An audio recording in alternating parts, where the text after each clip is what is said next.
it's Chris Gio, and you are listening to Retail Shift, business advice for inventory-based brands and the merchants who run them. Today's shift is all around giving customers what they want. Fun. Fun.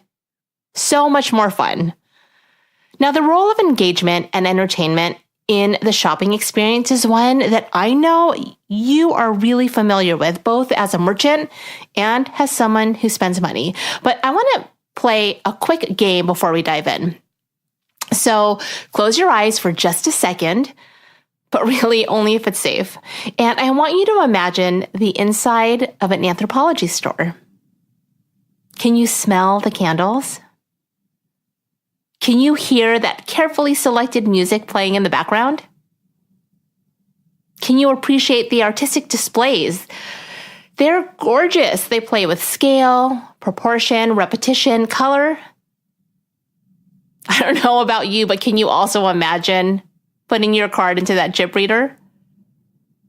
That's retailtainment. Now, entertainment in the retail environment, retailtainment, is the concept of adding entertainment and experiences to the retail mix. Now, it was first coined way back in 1999 by George Reitzer. He wrote a book called Enchanting a Disenchanted World, Revolutionizing the Means of Consumption. Now, Reitzer writes, retailtainment is the use of sound, ambiance, emotion, and activity to get customers interested in the merchandise and in the mood to buy. Now, how many times have you asked yourself, what am I in the mood for? Whether it's food or a book or a lipstick or even a brand new sofa. Now, we know retailtainment accelerated during the economic downturn. Really, retailers, shopping centers, malls were desperate for new customers and looking for ways to attract them. Now, that's a problem that has not gone away, and we know this all too well, both as sellers and, again, as consumers, that the rise of discretionary spending on experiences, on eats, on vacations, on spa days and date nights, the rise of that spending is in direct proportion to the decline of discretionary spending on stuff. Now, I remember about a year ago, a friend of Merchant Method, which is my consulting agency, shared how frustrated she was by restaurant goers coming into her shop and complaining about the price of an item. Now, the items that maybe they were complaining about were around $35, but while at the same time holding a bag of leftover dinner from a restaurant next door where the typical meal and an appetizer and maybe a drink cost over $85, plus tax, plus tip, right? There is a rise or a shift in discretionary spending. Now, while retailtainment, this need of having entertainment to draw people in to buy stuff, may have been a real estate solution to prop up the retail industry with entertainment, it has come to shape the modern shopping experience in a very deep and meaningful way, both across generations and then more impactfully within certain generations. I mean, go into any retail industry article, newspaper that talks about generational shopping, you will see the rise of this need. And, we're familiar with some of the typical expressions of entertainment in the retail experience. A place to relax, something to eat, something to see or watch. Now, it can get really expensive. It can require significant technology or shop build-outs, or both. But I don't know about you, but I support micro businesses, small businesses, medium-sized businesses, independently owned businesses that do not have the cash flow or the capacity to invest in a major remodel, to invest in major technology. And so this begs the question, when the customers need to be entertained while shopping, what do small and medium-sized businesses do? because customers are asking you, they're begging you to please reimagine and repackage their shopping experience because they just want to have more fun while they put their credit card in the chip reader while they hand you your money. But here's the good news, and it's something that I stand by every single day. It does not have to involve a full store remodel or heavy investment in technology. Now, here's where your shift comes in. I want you to select one simple but sustainable retail shift. That's going to be the theme, one simple and sustainable retail shift. What you're doing is not looking for quick wins and quick solutions.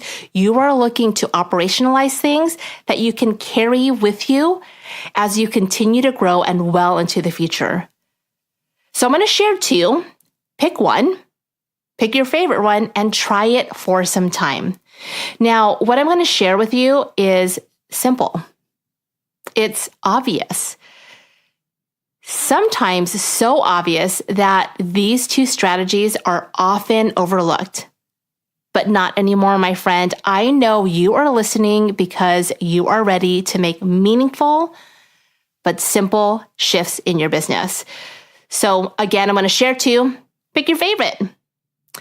So shift number one, in order to make shopping with your brand more fun, rewrite your brand story and rewrite it to feature your customers.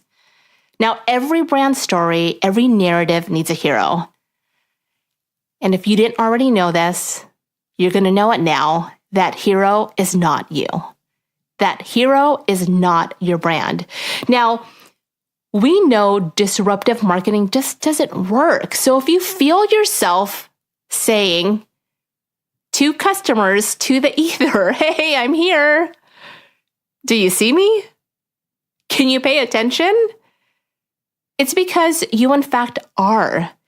And now that you've embraced that you need to learn how to change your brand story, make sure that you feature your customers. Dive back in to who you serve and why. Strategy number two.